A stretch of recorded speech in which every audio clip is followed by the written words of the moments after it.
Hey up lads and lasses, Damphyre here, back again with some more Infinite Lagrange. So today we are looking at one of the 101 tutorials that I'm doing at the moment. This one got a little bit delayed, mostly because I got blown up twice and had to rebuild my fleet, so it struggled a bit. And today is about fleet composition. And to give you a rough sort of or a basic understanding of how to design fleets and stuff like that. And then I'll talk about what the current meta fleets are, the top possible current fleets, and why they get used, and currently the lack of counter and why that is.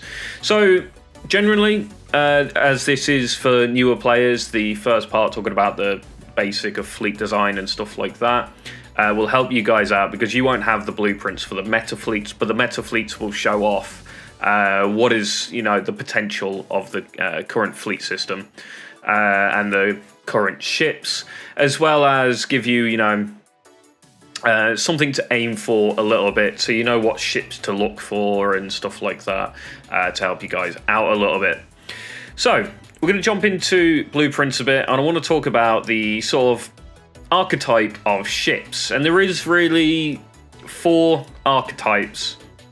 You have your damage dealers, such as say Chimera, heavy cannon. It's got a very high damage potential, and yeah, it's your damage dealer.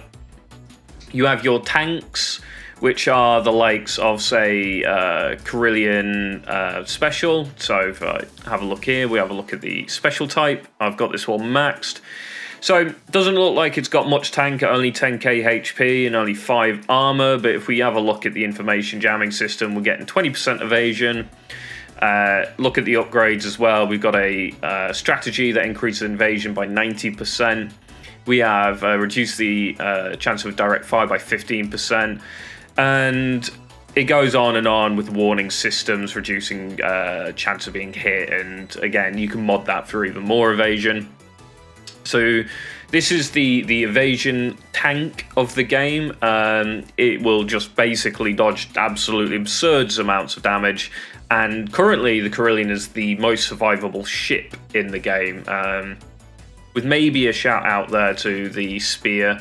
If you've got it, V3 with tons of mods and the Healy UAVs and stuff like that. That potentially might survive Carillions, but for the majority of the time, the Carillion is like the king of defensive ships at the current moment.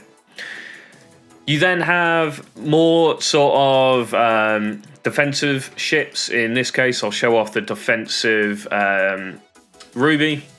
This isn't anywhere near max damage, max tank potential, but you can see we have loads of armor, 46 in comparison to the 5 on the Carillion.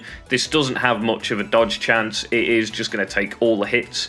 Damage and how it works is quite simple. Armor damage is a flat mitigation, so if this is getting hit by kinetic weapons, just think of it as minus 46 damage to whatever that weapon is shooting.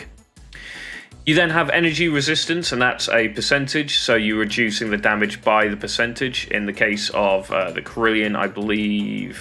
the Carillion, in case of this, I've got 8% here. I think that is actually... No, I'm missing another 2%. So it goes to 10% energy reduction, damage reduction. So they're your 2 main types, just to flat out tank the damage because it's got good armor, good HP stats, good energy resistances, and then you have your dodge tank. For damage dealers, you have 2 types, in my opinion as well. Well, for certain, you have the direct fire. That would be something like the heavy Chimera. This is because it's got no missile systems or anything like that. It's got cannons.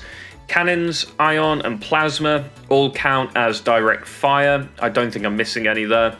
That means they will always hit front row ships, regardless of their size. Even if, we look at this fortress cannon here, we can see that it's... the fortress cannon's not the good one to show. The other fortress cannon's the good one to show. You can see it's meant to be targeting battleships, carriers, auxiliary, battle cruiser, and cruiser. However, if there is none of those and there is a front row, it will start attacking those first. And then once the front row is all dead, it'll go onto the mid row and then the rear row. So do be aware that is the direct fire type damage dealers. You then have your indirect fire damage dealers, and there, for an example, maybe a Callisto. These torpedoes are not direct fire, so they will hit other row ships, which is quite nice. So they'll hit mid row usually first and then rear row, but this can somewhat be changed because of the attack priority and the weight of ships. Now, when I speak of weight of ships, that's in regard to some hidden mechanic where certain ships will get attacked more often than other ships. For example, you could have a whole list of frigates from front row, mid row, and rear row, and you'll still have Xenos on the rear row, and they'll still take damage from pretty much everything anyway. So there is certain weighting to ships as well that need to be taken relatively into account, but most of the time you can just go put your ships into the right place and then you're good to go. So ships are set on certain rows as well. So again, if we look at the Chimera and we have a look in here, we can see that it's front row. All front row ships get this emergency evasion, which is when the ship's HP falls to 10%, it retreats to the middle row of your formation. The effect can only trigger once. You can see this quite clearly when in a battle, and you'll see your ship move to the middle row, and then if you open up the little panel on the bottom left, which shows you the fleet, and you got your front row, your mid row, you'll see that the Chimera on low HP will be in the mid row. If they didn't get flat out destroyed, there is a possibility that that last 10% isn't enough, and they will drop before being moved to the mid row. You then have your support ships. Now there's two sorts of supports in here. One of them's more sort of in the damage realm, and that would be carriers. Carriers will allow you to carry up to a certain amount of fighters, or in the case of series it's fighters, but in the case of say the AC-721 aircraft, it'll allow you to carry in corvettes. You then also have, obviously, the Healy ships, which will somewhat heal ships as they go. As an example here, we have the Noma support, and this carries in repair UAVs, which will heal other ships within your fleet, including itself at certain points. If it gets low enough on HP and you got the strategy, they will run back and heal the ship back up to 100%, well, as much as they can, before going out and rehealing other ships. So there's your three main types. So generally speaking, you want to try and put a tank ship on the front row to tank the damage from the direct fire weapons. Now this is relatively important, but not absolute. As you get more tech points onto ships, you can forego tank in favor of higher damage potential, and we'll talk a bit about that a bit later, because it's something that I saw when I was talking to the Chinese guy, Wayne, the other day, where they have foregone Carillion defensive in favor of just taking more damage potential, and the ships that are added have some amount of evasion on them themselves, so it does work quite efficiently that way. But we'll talk about those when we get to the meta fleets. So in general, if you are starting out, you will get access to the Cass. The Cass is a pretty good damage dealer, but it's also a very good tank, and is probably one of your better tanks early on in the service. So something like that will work quite well. You have easy access to the Eris as well. This comes with a nice bit of armor. It also has the capability of dodge tanking to a degree. So do bear in mind that you can run the Eris, the standard one that you can pick up. I think it's like $1 or something like that, or $2. This will give you quite nicely a decent dodge tank on the front row, dodge slash normal tank, and also does alright damage. So they're your two real options. Ones to watch out for that are very good later on. Obviously, I've mentioned the Carillion Special. Reliats are also quite good. These are a mid-row tank, so these will tank indirect fire damage because they are mid-row.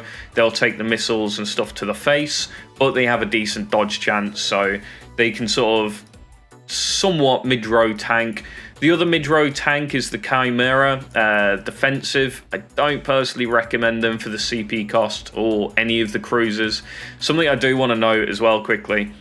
The cruisers are overcosted CP-wise for what they do. As an example, we can see here my heavy Chimera is at 22,000. I believe it hits about 30,000, 32,000 damage maxed out. If we have a look at, say, my Xeno here, we can see I'm sat at 10,000 damage and I only cost 6 CP, and the Chimera is 20 CP. So I can get 3 Xenos doing 30,000, so basically what the same amount that the Chimera can do, but at the same time, you're now in a position where you've also spent an extra 2 CP. Now that's fine if you're only thinking of like single ships and the 3 in comparison for the Xeno. But as soon as you add in, I think it's about 4 Chimera, that's an extra Xeno, and it gets you all 10 Xeno out for that, which is quite considerably higher damage point. Well, at that point is higher damage than the Chimera, the 4 Chimera can do. So you need to be wary that adding cruisers is generally not a great thing, especially later servers. Once you got onto your 5th server or 6th server, you'll find that the cruisers just don't perform particularly optimal, and you will be running a lot more destroyer frigates in that place. Now, the other thing to mention is, at the current moment, swarm fleets are prevalent. That's due to the fact there is a serious lack of AA capability on ships themselves, with the only 2 working are the Xeno defensive and also the Ruby Ion variant. There are some ones that semi-work. The Mer Tranquillatus Pulse variant has, to a degree, some anti-air, and it does reasonable, but it will only attack them if something attacks the back row. So you may get away with a couple of these in the back row to potentially protect your Xeno or protect your CV3K. So do be aware of that. So, one type of defensive, obviously try and max out the amount you can, but in the case of cruisers, if you are going to use the CAS as defensive, you probably only run about 4 of them. You then put in as much damage as you can possibly can.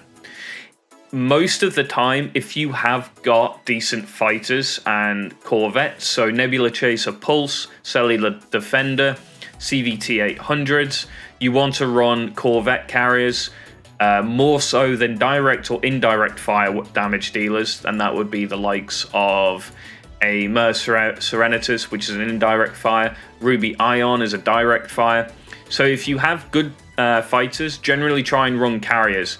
This is the one exception where I actually say the KCCPV 2.0 is actually very, very strong, because it has 2 large fighter bays.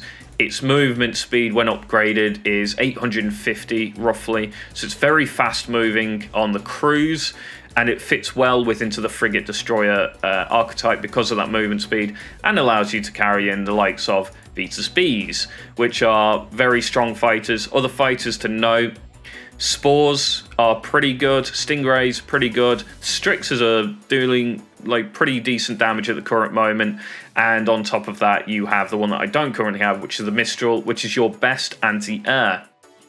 So that's roughly how you sort of build your fleet.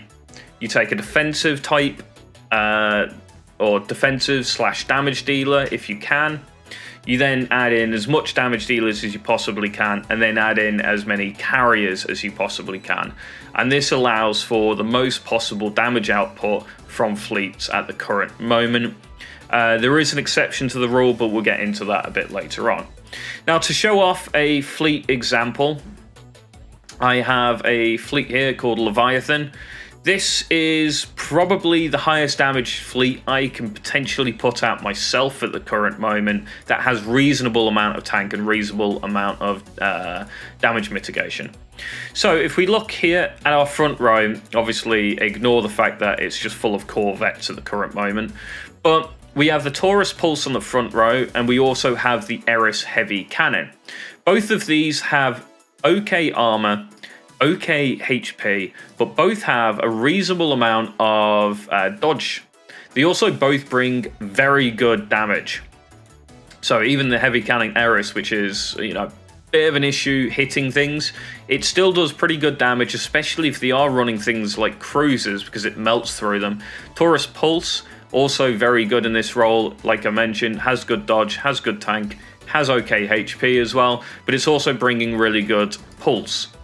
So the idea behind this is, instead of bringing a single type of defense, I'm bringing in two semi sort of like off tanks, if you're familiar to the MMORPG terminology. We refer to an off tank as something that has the potential to tank a little bit, but it's more there as normally a damage dealer. You can get off tank healers and stuff like that in MMOs, but we won't get into that. Healing later on into the game also falls off, so you'll notice here I don't run any Noma, I don't run anything Healy-wise at all. So we'll look at my mid-row now. My mid-row is the Reliat. The Reliat is by far probably one of the most useful ships within the game, and that's because it's mid-row and dodge tank. So if there are any missiles in the enemy fleet, they will try and hit things like the Reliats in the mid-row before they target the back row or the rear row. And this allows you to have like a semi-off tank within the middle with good damage potential as well. We then also run Ruby Ions. Now, Ruby Ions are just an overall very strong ship. Yes, the direct fire, which can struggle a little bit if they have a very high dodge tank fleet on the front row, but they also have some anti-air potential, so it does fit into fleets quite nicely. You'll notice here that I am running a lot of Corvettes, and this is only part of the fleet. I haven't maxed this out. I am meant to have more Eris in here, but I haven't maxed out my base yet, so I can't do that. But we'll see on the rear that I have the Xeno Stingers, only 5 of. That's normally enough, and it brings a lot of damage. This frees up 5 for another fleet for me. We then run Guardian Dual Purpose. This is pretty much the top tier in terms of Corvettes carrying capabilities. Yes, it only carries 2 and for 9 CP, but you're going to get triple damage mod there. And then I am running the AC721 Dual Purpose. I'm only running 5 of these, and this is to carry in some extra Corvettes, because at the moment Swarm is just overall prevalent. So the idea of this fleet: dodge off tanks on the front row, the cannon, the Heavy Cannon Eris and the Taurus. They'll take the brunt of the damage and the brunt of the force from the enemy direct fire weapons. Reliats mid-row to tank missiles and torps, and to an extent sometimes fighters and stuff like that. We also have the Ruby in there, as the Ruby acts as anti-air defense a little bit, but it is there for its damage dealing capabilities. And then my back row, I am running mostly carriers, including the Xeno, which is a UAV carrier. This is sort of the standard meta at the current moment, and this is why I wanted to talk about why this is. And like I semi-mentioned earlier, there are only 2 ships that reliably deal with air. The Xeno Defensive, which is hard to get, and the Ruby Ion, which is also not particularly easy to get, as it is also a variant. And everyone runs either a ton of Guardians and a ton of AC721s, or they run a series and they run Solar Whales for reinforcement for their Corvettes. And the reason is, like I said, no AA capability at the current moment. So this is kind of what you will be facing from players that have 4, 5, even 3 servers in. They'll be trying to run something like this with a lot of aircraft in them, just to try and kill the enemy off.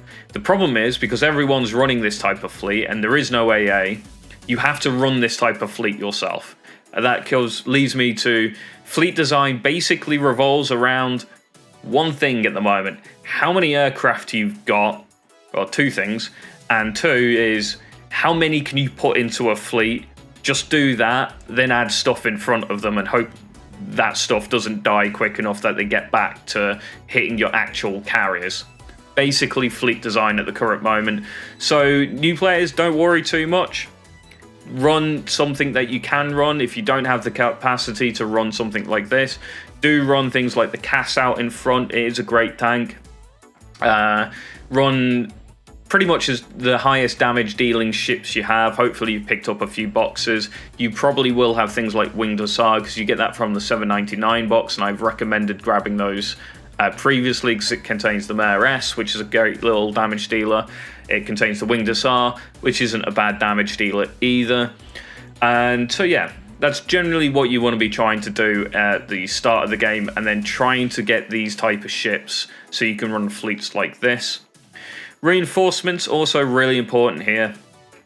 I run 5 CV3Ks. I run them with the 8 aircraft mod instead of the 5 aircraft plus 3 Corvette, and I run them with the extra 3 Corvette as well, which leaves me quite nicely with a setup like this, where aircraft-wise, I have my Spores and my CVT-800s, or I run my Strix, my Stingrays, but my CVT-800s are on all five of the CV3Ks. 3 each, times 5, 15, works nicely for 15 T-800s. I also run my Vetus Bs on here. So yeah, you're running your large aircraft basically on your carriers. In the case that you don't have CV3K and you do have Vetus Bs, it's definitely worth running the KCCPV2 as your reinforcement, and bringing those in with Vetus Bs, because they just do absurd damage at the current moment. So that is roughly how my fleets go and stuff like that. So we'll move on to the fleet design, well, the meta fleet designs at the current moment, and they are pretty much what the Wayne had mentioned the other day. So I'm going to show off what they were using, and I'll talk a little bit about how some fleets may be tweaked for sort of people trying to run the special Carillion still, as that was quite prevalent in the western side of things. We run a lot more special Carillion, although I've seen those starting to die out lately in favour of what I'm running now, which is these off-tank style fleets. So first up, we have the 845's fleet. This is referring to the cruise speed when the TP is max. So it's a very fast speed at 845 cruise speed. So it moves around quick. We've got the Eris in here, as you can see. And we got 10 of those. We have 10 Taurus Pulse. We have the 10 Guardian Dual Purpose. We have the 10 AC721. And you can see here that there is the series in that place at the end there, with 10, running the T-800s, the Cellulars, the Nebulas, the Void Elfin, the Vetus A, and the Mistral. And as you can see here, we run the KCC PV2 with the Vetus Bs on them, and that will give you a very nice, very rapid response fleet that's very high damage dealing. It's quite a nice one to aim for. If you don't have any aircraft or corvettes, there is an option here where you run the Eris Heavy Cannon, the Taurus Pulse, the Reliant Tactical Torpedo, the Ruby Ion, Xeno Stinger, the Taurus Assault, and you run one IO Assault Ion Cannon, just to fill in that gap a little bit. And you run IO Assault Cannons on the Reinforce. It's quite an interesting fleet setup, this one, running no aircraft. Unfortunately, it will really struggle if you do run into something that is aircraft heavy. We then have Variable Speed Fleet. This is pretty much what I'm currently running, with the Eris Heavy Cannons, Taurus Pulse, Guardian Dual Purpose, the Reliant Tactical Torpedo, the Ruby Ion Cannon, the Xeno Stingers, 5 of, and the AC721 Dual Purpose or Aircraft of 5 of. And you can see here we reinforce with CV3Ks, and we run a bunch of aircraft and a bunch of corvettes and stuff. Really, really strong. I've been running this one recently, and it does pretty damn well. So in this case, you may want to drop, say, some of the Eris Heavy Cannons or some of the Taurus Pulse, and add in Carillion Special if you are inclined to try and run slightly tankier style fleets. That is an option here, as the Carillion will tank pretty much all the damage and will help keep the Taurus alive, even if it is on the front line, but certainly the Relics and Rubies alive from the direct fire weapons. But like I said, a lot of people running carriers now and running these style fleets, so the front line isn't as important as it used to be. We then have the mid-speed fleet. This runs the Eris Heavy Cannon, the Taurus Pulse, the Guardian Dual Purpose. Can you see the thing here? Like, pretty much all of the fleets I've shown so far run the Eris Heavy Cannon, the Taurus Pulse, and the Guardian Dual Purpose. They're just absolutely fantastic ships. We also run a couple of cruisers in here with the Light Cone Assault and the Connemara Plasma with AC-721 aircraft there as well. The Light Cone is there to tank for the Connemara and the CV-3K, a lot of things that attack battle cruisers and carriers, and the Lights will attack cruiser first, so the Light Cone's in that position in mid-row to tank for the Connemara and the CV-3K. It's also in itself quite a good damage dealer and buffs up other ships with its info UAV system, so it's quite a nice one there, and pretty much the same standard list of the aircraft there as well. Now for the Mega Whales, we have the battle cruiser with carrier setups. I've personally never run this, so I have no idea how well it will do.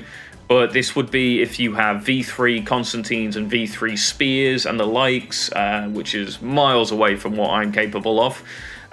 So we are running one light cone or two light cones here, and they're to tank for the Solar Whales that you bring in. These are the Solar Whale with the 16 aircraft slots, mostly corvettes, but definitely more than enough. With the Spears and the Constantine just doing absurd damage. The Spear will tank for the Constantine on the front line. Spears are notoriously difficult to take down. We then have the same version without the carriers, where we run Callisto Heavy Torps and one Light Cone AA again to tank a little bit for the Callistos, which will be at the mid-row. The Callisto will be rear row, but the Light Cone will be mid-row. We have Spears out in front and reinforcing with 5 Spears. So this is a very high damage potential fleet, but again, you're going to need a lot of tech points within both the Spear and the Constantine to really make these fleets shine. So they are not for even the Dolphin won't be able to run these fleets particularly well. You're talking about the Mega Whales with, everything unlocked in the V3 Spears and the V3 Constantines. So they're the sort of meta fleets, and again, like I said, these are the Chinese meta fleets, and they're probably going to be ours very soon, as people realize a lot of people are running aircraft, so the likes of front row tanks aren't quite as useful like the Special Carillion at the current moment, but this does more affect the sort of server 5 people, server 6 people, as opposed to the server 1 and 2, where you'll be trying to slap together as much as you can. But do bear in mind, you have that nice little trifecta you want to try and aim for. One tank at the front row, or maybe 2 off tanks if you have that possibility. Then as many of your damaging ships as possible, and ignore healing for the most part. It's useful early game, but it drops off pretty harsh late game when ships can just out damage whatever healing potential is out there. Hopefully this will help you sort out some fleets and maybe come up with your own. Maybe you can potentially break the meta, but unfortunately the current meta is aircraft, and it's here to stay until the devs either give us some AA on ships or something gets nerfed, aircraft get nerfed. I don't know what would really need to happen here. Probably just need more AA ships potentially, but at the same time then I don't know. We'll see. Have a good one, guys. I hope you found this useful and it teaches you a little bit about ships and stuff like that. Something also to note about fleets is once you've got them built, create a lineup and you can confirm you got these nice little lineups. We'll save it. And what this will do is it'll allow you to just, if you've got the ships within your base. You just queue up all the building ships and leave it overnight or something. Come back in the morning, create fleet, and then you can fleet line up and create fleet from the Vanguard, which is my Leviathan fleet now. And it will just take all those ships and put them into a fleet for you. This will include aircraft and stuff like that, so be aware that if you have got aircraft and stuff, do use it, because it saves you so much hassle. It's actually one of the best features they've put into the game, in my opinion, in terms of quality of life. So, hope you found that useful. Thank you guys for watching. Don't forget to like, comment, and subscribe, and I'll catch you guys next time.